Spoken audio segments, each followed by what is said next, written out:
कहानियां थी। कौन थी वो? मैं 8 महीने की प्रेग्नेंट थी और अपनी डिलीवरी के लिए अपने मायके गई थी।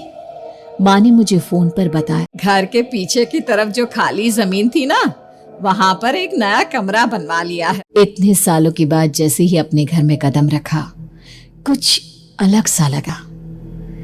माँ, ये घर के पीछे की तरफ नया कमरा बनवाने की क्या जरूरत थी? अरे बेटा, घर के पीछे दूर दूर तक खाली जमीन है। तेरे पापा को कई दिनों से लग रहा था कि यहाँ पर एक कमरा बनवा लेंगे तो ताजा हवा मिल जाया करेगी। अब तो ये सब छोड़ और चल जल्दी से दूध पी ले। माँ, मैं थोड़ी देर में पी लूंगी, आप सो जाओ। मैंने दूध का गिलास उठाकर उस खिड़की में रख दिया। पता नहीं कब आंख लग गई। अचानक से खिड़की के पल्लों के खड़कने की तेज आवाज आई। दूध का गिलास धड़ाम से जमीन पर आ गिरा। जमीन पर गिरते ही दूध का रंग लाल हो चुका था। मैंने खिड़की से झांक कर बाहर देखा। चारों तरफ धुप अंधेरा था। उस अंधेरे की तरफ से कुछ आवाजें आ रही थी, जैसे छोटे बच्चे आपस में खिलखिलाकर मस्ती कर रहे हो। इतनी रात को इतने घनघोर अंधेरे में बच्चों की आवाज कैसे आ रही है? घड़ी में वक्त देखा तो ठीक 12 बजे थे। देखकर मैं सन्न रह गई। बुरी आत्माओं और भूतों की कई कहानियां मैं सुन चुकी थी। वक्त भी कुछ ऐसा ही था। ऊपर से मैं प्रेग्नेंट। सुना था कि ऐसे वक्त में अक्सर बुरी आत्माएं औरतों का पीछा करती है, तो क्या मेरे पीछे भी? पसीने से तरबतर बड़ी मुश्किल से, जैसे कांपते हाथों से मैंने उस खिड़की को बंद किया। जल्दी से जल्दी उस कमरे से बाहर निकलकर माँ के पास जाने के बारे में सोचा, लेकिन जैसे ही दरवाजे की तरफ पलटी, लगा कोई साया हवा की स्पीड से दरवाजे के सामने से गुजर गया। मेरे गले में अटक कर रह गई।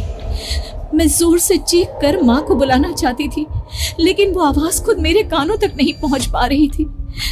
तो माँ तक कैसे पहुंचती? खिड़की के पल्ले एक बार फिर तेज हवा के झोंके से धड़ाम करके खुल गया और पूरी ताकत से मैं चीख पड़ी। जानती थी मेरी चीख की आवाज सुनकर कुछ ही सेकंड में माँ वहां पहुंच जाएगी, लेकिन ऐसा कुछ हुआ ही नहीं।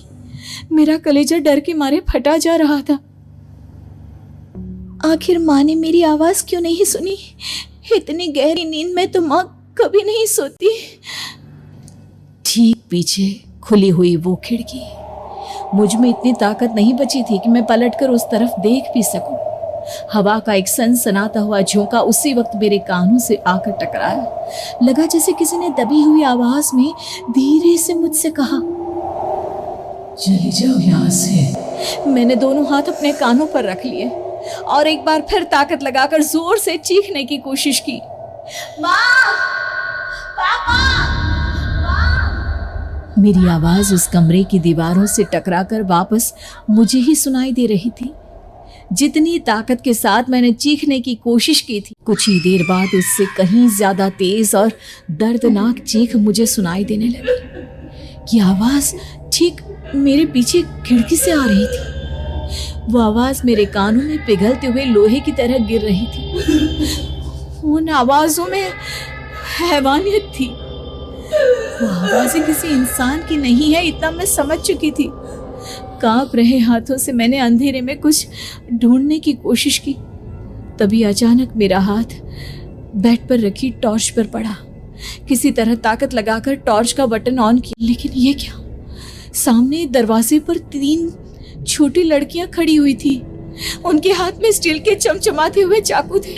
मैं घबराकर लड़खड़ाई और पीछे की तरफ हटी, लेकिन तब तक वो मेरे पास आ चुकी थी। उनकी गर्दन टेढ़ी थी और उनके हाथों के वो चाकू मेरे पेट को निशाना बनाने को तैयार।